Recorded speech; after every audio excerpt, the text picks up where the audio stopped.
Hello everyone. तो कैसे हैं आप सब? आई होप आप लोग सब अच्छे होंगे और अपने एग्जामिनेशन की बहुत अच्छे से प्रिपरेशन कर रहे होंगे।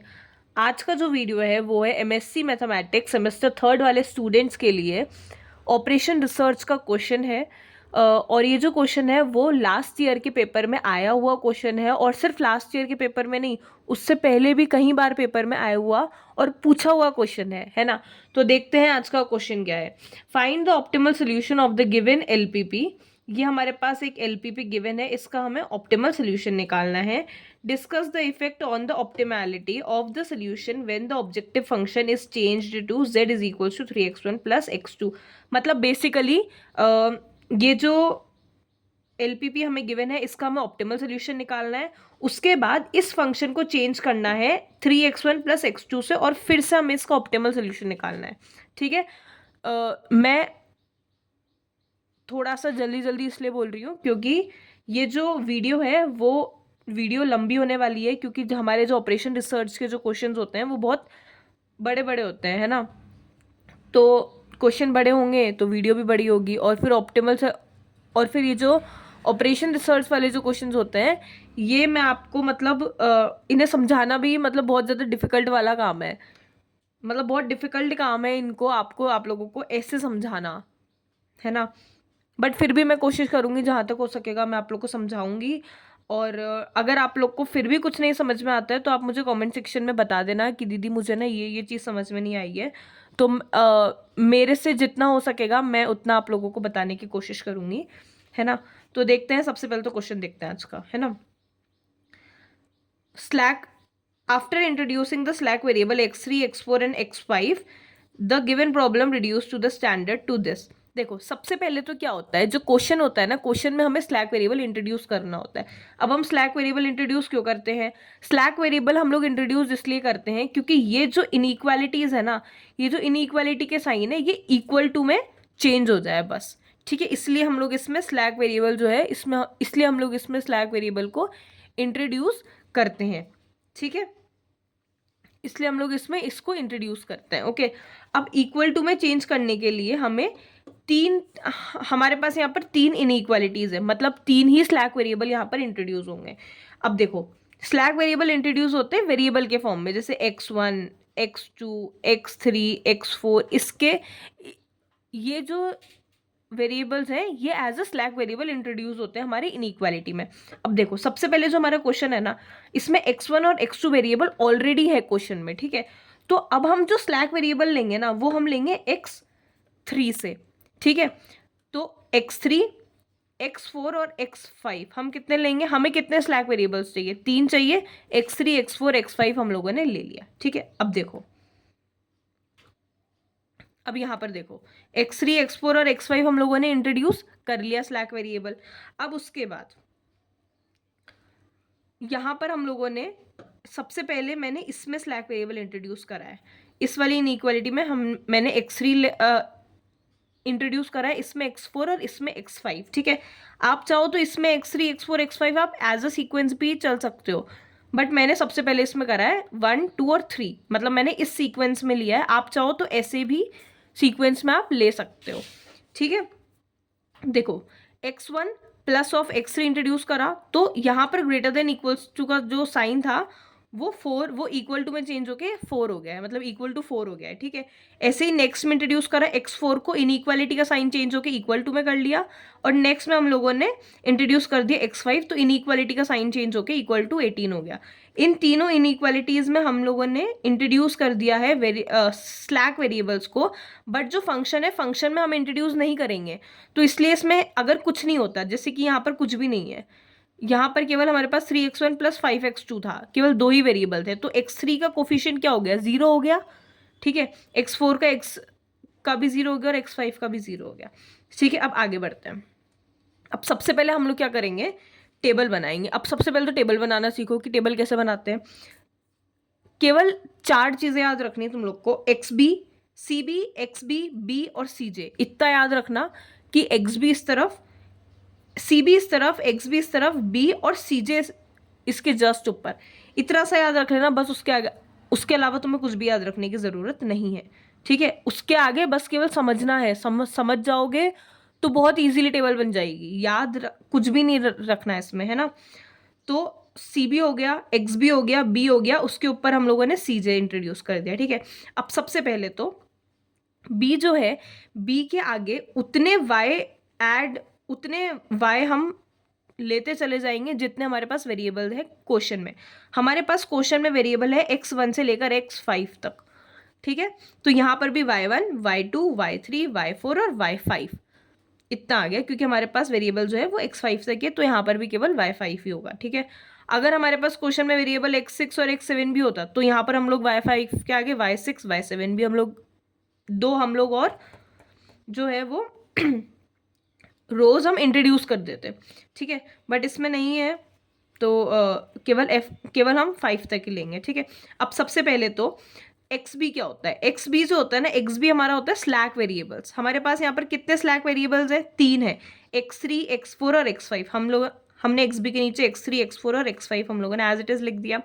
अब उसके बाद सी बी जो है, सी बी का मतलब होता है इन स्लैक वेरिएबल्स का कोफिशिएंट आपके फंक्शन में, ठीक है। इन स्लैक वेरिएबल्स का कोफिशिएंट आपके फंक्शन में, याद रखना फंक्शन ये होता है ना।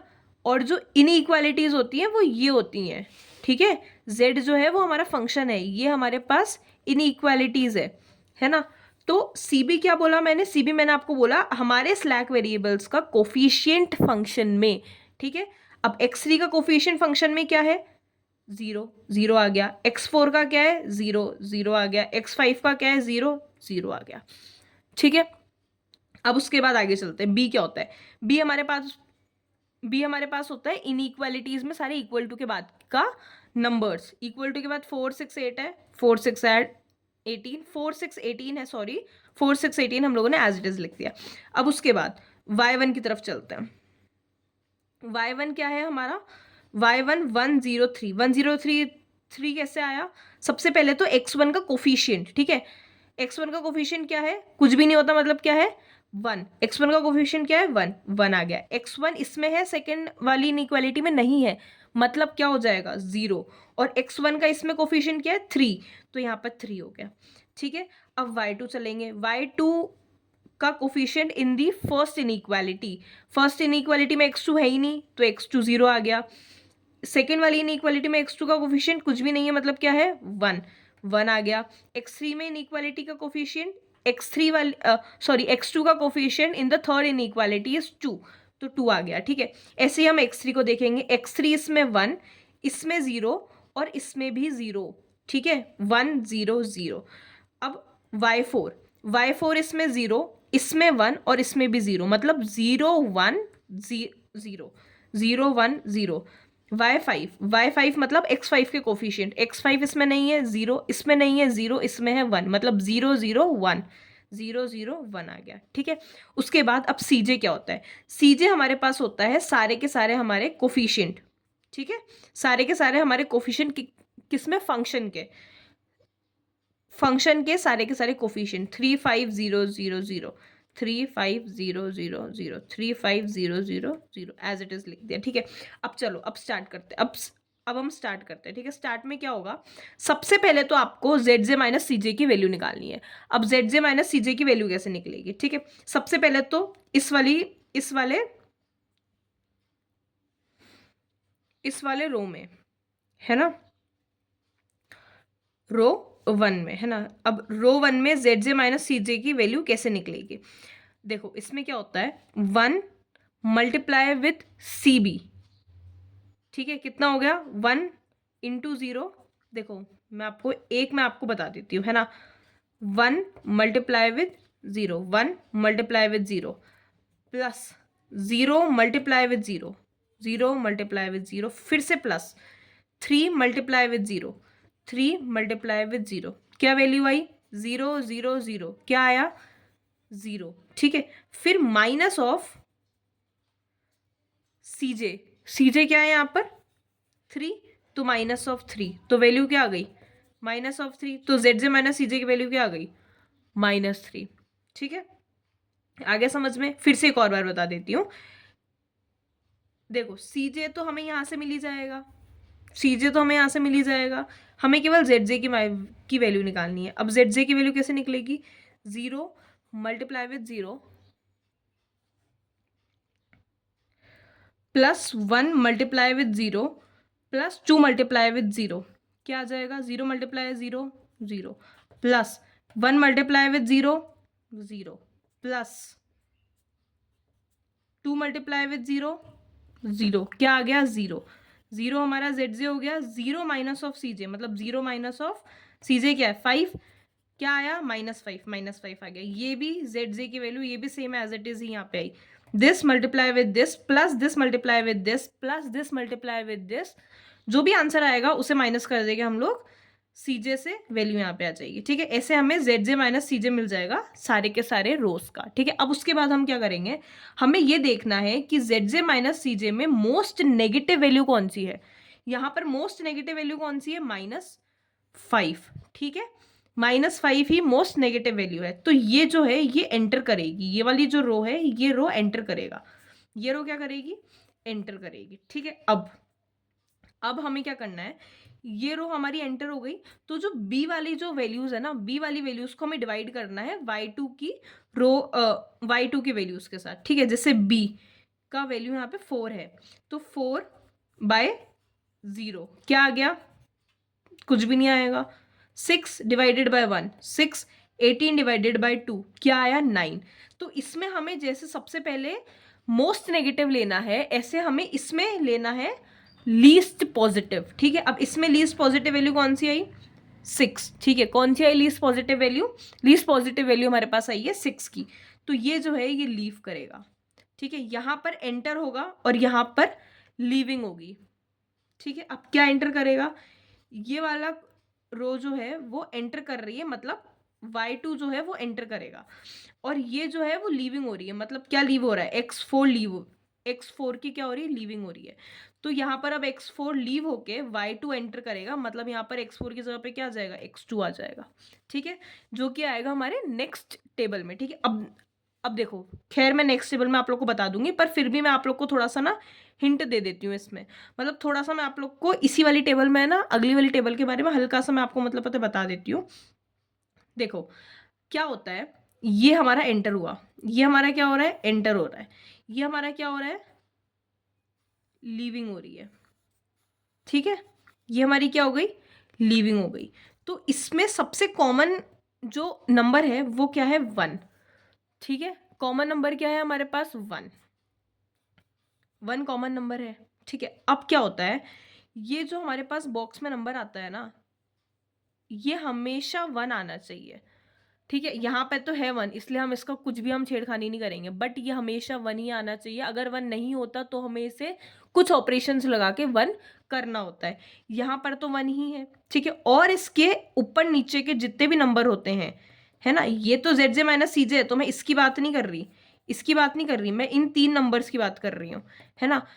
स्क्वायर वाल मतलब जो भी हमारा बॉक्स में नंबर होगा वो हमारा 1 होना चाहिए, और इसके ऊपर नीचे के जो भी नंबर है वो 0 होने चाहिए। ठीक है, यहाँ पर 1 है, यहाँ पर 0 है, बट यहाँ पर क्या है? 2 है। तो जो नेक्स्ट हम टेबल बनाएंगे ना, हमें उसमें 2 चीजें करनी पड़ेगी। पहला चीज ये कि x4 को लीव कराकर y2 को एंटर कराना पड़ेगा, मतलब यहाँ पर x4 की जगह पे क्या आ जाएगा? अब x2 आ जाएगा, है ना। अब और x2 अगर यहाँ पर आएगा तो फिर क्या चेंज होगा? ये CB की वैल्यू, x2 में x2 की वैल्यू क्या है फंक्शन में? 5 है, तो यहाँ पर 0 की जगह क्या आ जाएगा? 5 आ जाएगा। ठीक है, पहली चीज तो ये चेंज होएगी। दूसरी चीज ये चेंज होएगी कि ये जो 2 है ना, इसे हमें 0 करना पड़ेगा। अब इसे हम 0 कैसे कर सकते हैं? इसे हम 0 करेंगे ऑपरेशन लगा के। ऑपरेशन क्या लगाएंगे हम? ऑपरेशन लगा सकते हैं C3 minus of 2 of C2, ये वाला हम ऑपरेशन लगा सकते हैं इसमें। देखो C3 की वैल्यू क्या है? 2, ये कॉलम क्या है?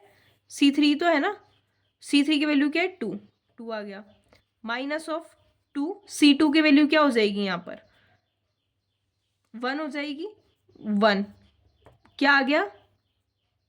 0 आ जाएगा, यहाँ पर 0 आ जाएगा। ठीक है, बट ये केवल इसमें नहीं, ये इस पूरी में होएगी, क्योंकि हम लोग इस किस में ऑपरेशन लगा रहे हैं? हम लोग ऑपरेशन कर रहे हैं C3 में, तो ये सारी की सारी वैल्यूज में हमें ऑपरेशन लगाना पड़ेगा। देखो कैसे, आगे बताती हूँ।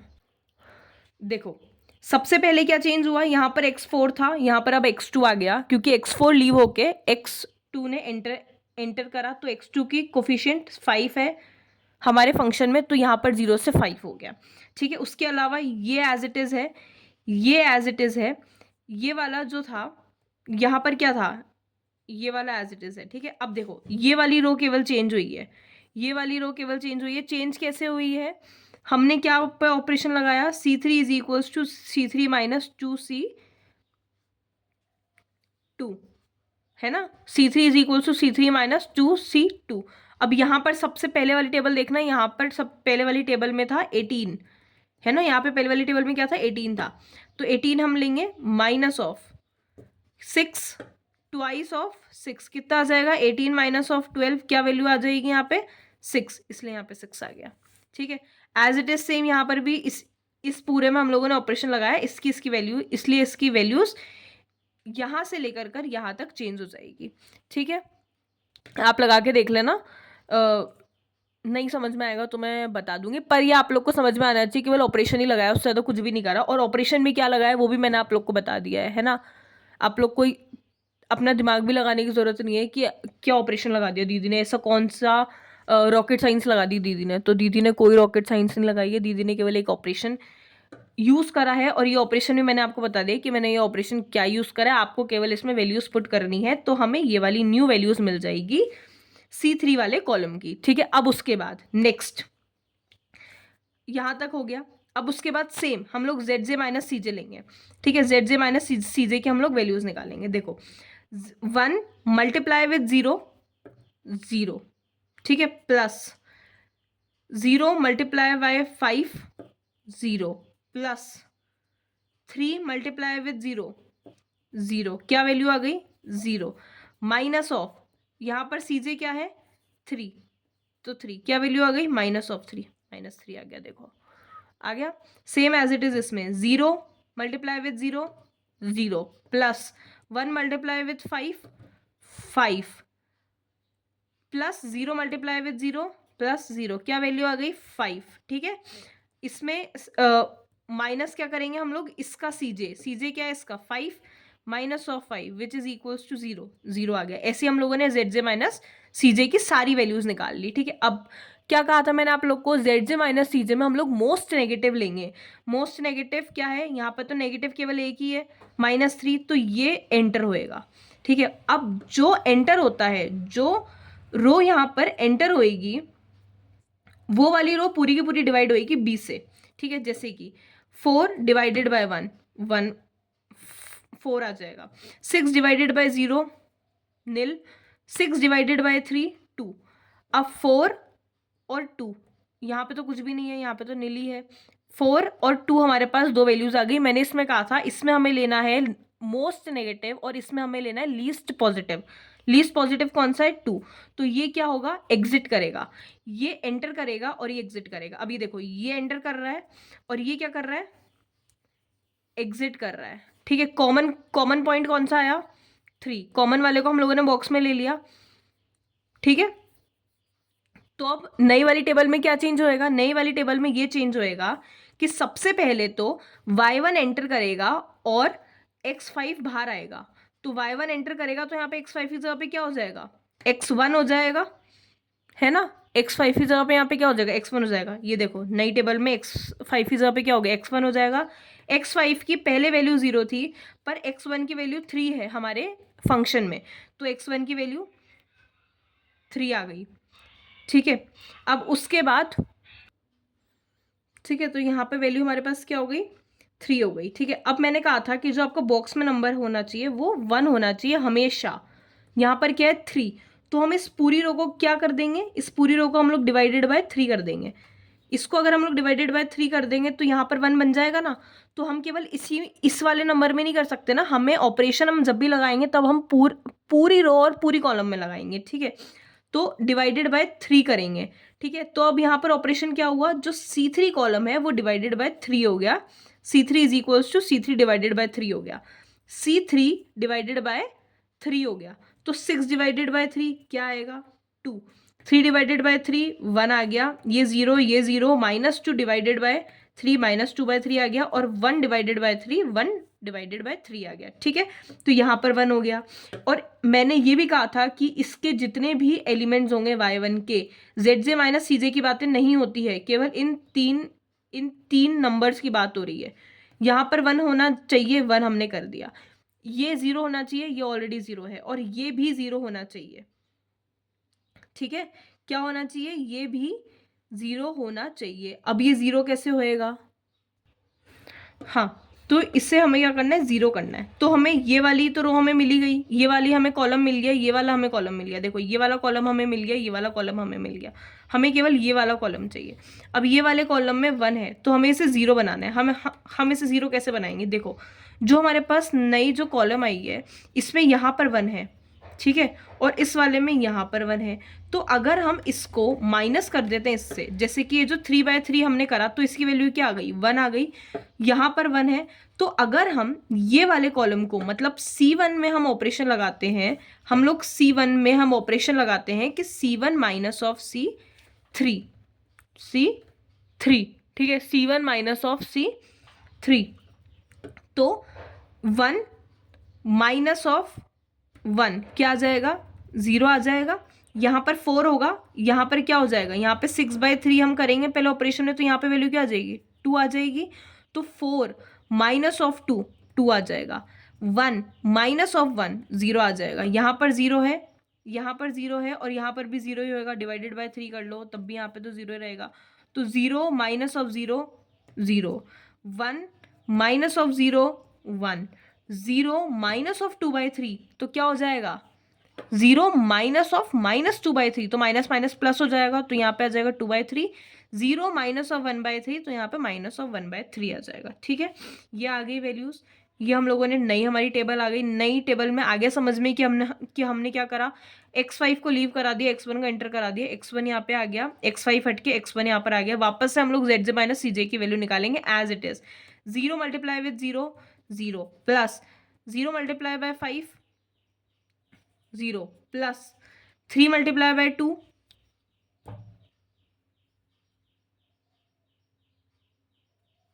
6, सॉरी 6 नहीं, मैंने गलत मल्टीप्लाई कर दिया। y1 को करना है ना, मैंने b को कर दिया। 0 मल्टीप्लाई विथ 0 0, 0 मल्टीप्लाई बाय 5 0, और 1 मल्टीप्लाई बाय 3, तो 3, ठीक है। क्या वैल्यू आ गई? 3 आ गई। माइनस किससे करना है? ऊपर cj मैंने यहाँ पे लिखा नहीं, पर cj इज इक्वल टू वही आएगा 3 5 0 0 0, तो -3 डिवाइडेड बाय किस? 3 minus by 3 is equals to 0 आ गया। और यहाँ पर as it is zj minus cj की हम लोगों ने वैल्यूज लिख दी। हम zj माइनस cj में हमेशा हम लोग लेते हैं, मतलब टेबल आगे कब तक फॉर्म होगी? टेबल आगे जब फॉर्म होगी जब यहाँ पर zj माइनस cj में जब तक यहाँ पर नेगेटिव वैल्यूज आएगी।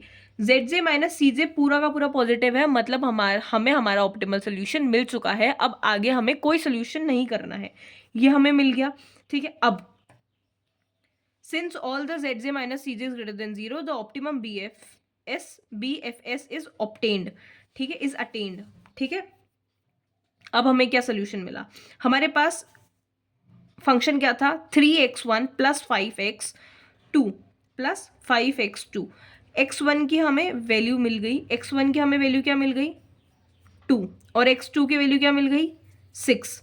x1 की वैल्यू हमें 2 मिल गई, हमने 2 रख दिया। x2 की वैल्यू हमें 6 मिल गई, हमने 6 रख दिया। मैक्स ऑफ z की वैल्यू आ गई 36, जहां पर cb क्या आ गया? 36 हमें इसकी मैक्सिमम ऑफ z वाले फंक्शन की हमें 36 इसकी वैल्यू मिल गई। cb क्या आया? cb क्या आ गया? 053 053, ठीक है। C3 C2 और C1 में 053 हमें मिल गया है। अब हम आगे देखते हैं। Now since the objective function is changed to 3x1 plus x2, 3x1 से चेंज हो गया है x2 में, C2 has been changed to 1 keeping C1 fixed, so we find the variation in C2. To find the variation in C2, C2 belongs to CB, C2 belongs to CB2, है ना? C2 belongs to CB2 ही तो था। ये देखो CB1 CB2 CB3, B1 क्या है हमारा, C3, variable क्या है C3, C2 और C1, C2 क्या है, CB2 है, ये देखो C2 belongs to CB and C2 belongs to CB2, so K की वैल्यू क्या आ गई, 2 आ गई। The change of CB2 so that the solution remains optimal is given by maximum of y2j is greater than equals to 0। ये देख लेना है ना, इसमें कुछ भी इम्पोर्टेंट नहीं है, बट हाँ आप लोगों को ये ना लिखना ज़रूर पड़ेगा वहाँ पे, है ना, बट देख लेना, लिखो तो भी ठीक है, नहीं लिखो तो भी ठीक है, बस केवल यहाँ तक सही है। बस इसके बाद हमें ऑप्टिमल सोल्यूशन निकालना पड़ेगा इस वाले फंक्शन को रख के। ये यहाँ से लेकर कर यहाँ तक ये इंपॉर्टेंट नहीं है, बट फिर भी आप लोग एक बार देख लेना, अगर आप लोग याद कर सकते हो, समझ सकते हो तो लिख के आ जाना एग्जाम में, है ना। वैसे भी आजकल आप लोग के क्वेश्चन 16-16 नंबर का एक क्वेश्चन भी होता है ना। तो अगर ये वाला क्वेश्चन अगर 16 नंबर का एक आ जाएगा तो आपको कुछ तो लिखना पड़ेगा ना वहाँ पे, तो उस चीज़ के लिए है, मतलब केवल क्वेश्चन को एक थोड़ा सा इलेबोरेट कर दिया है।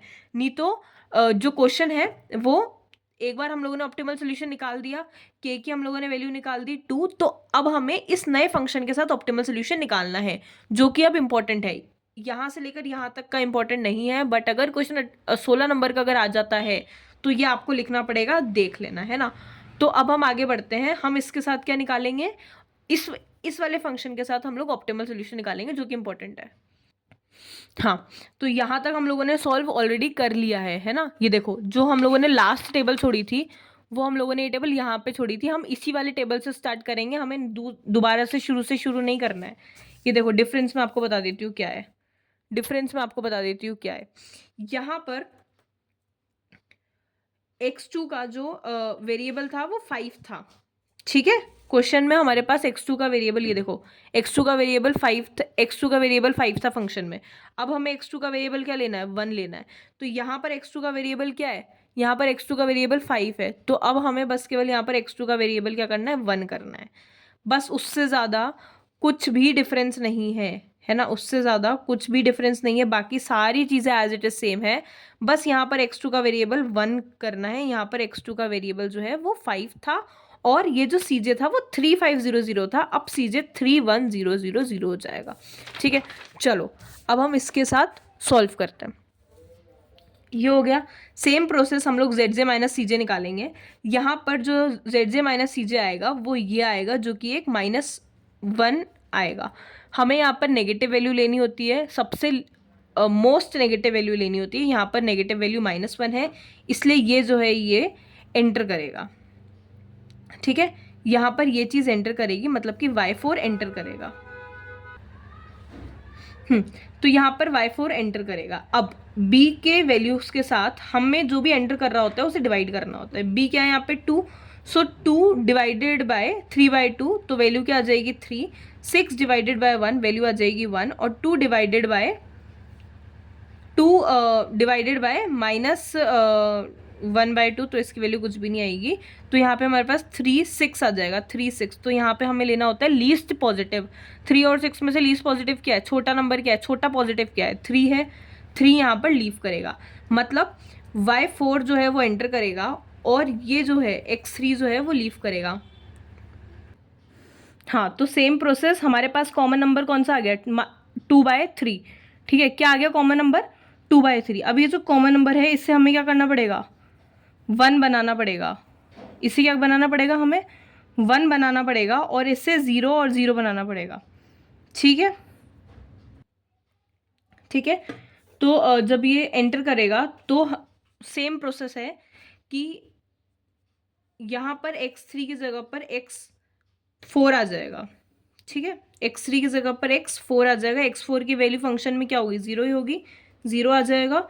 और सेम इस वाले को हमें 1 बनाना पड़ेगा। कैसे, ऑपरेशन लगा के। ऑपरेशन 1 कैसे बनाएंगे, यहाँ पे 2/3 है, तो 2/3 को अगर हम लोग मल्टीप्लाई कर दे 3/2 से तो 1 बन जाएगा। मतलब कि हमें इस पूरे कॉलम में क्या करना पड़ेगा, column 1 should be multiply with C1 is equals to C1 multiply with 3/2, ठीक है। ये हम पूरा मल्टीप्लाई कर देंगे, तो यहाँ पर वैल्यू इसकी पूरी की पूरी चेंज हो जाएगी एज इट इज। अब देखो यहाँ पर है ना, मैंने मिस्टेक करी है, यहाँ पर 3/2 नहीं आएगा, यहाँ पर 1 आएगा। मैंने मल्टीप्लाई करा है 3/2 से, तो मैंने 3/2 ही लिख दिया है। ये मेरी मिस्टेक है, मैंने उस टाइम पे देखा नहीं। तो ये आप लोग मत करना ऐसी मिस्टेक, है ना। आप लोग ये वाली टेबल खुद अपने आप बनाना दोबारा से, क्योंकि ये वाली टेबल सही नहीं बनी हुई है। जब आप इस वाले को लीव करोगे और इस वाले को आप एंटर करोगे, x3 की जगह पर x4 आएगा। ये देखो x3 की जगह पे केवल x4 आएगा और यहाँ पर 0 आ जाएगा, क्योंकि इसका कोफिशिएंट x4 का 0 ही है। और ये जो है ये पूरी की पूरी 1 होएगी। कैसे होएगी मैं आपको बता देती हूँ। C1 में हम मल्टीप्लाई कर देंगे 3/2 को, तो ये पूरी की पूरी क्या हो जाएगी, चेंज हो जाएगी रो। और फिर दोबारा से फंक्शन चेंज करने के बाद आप इसे यहाँ पे लिखोगे।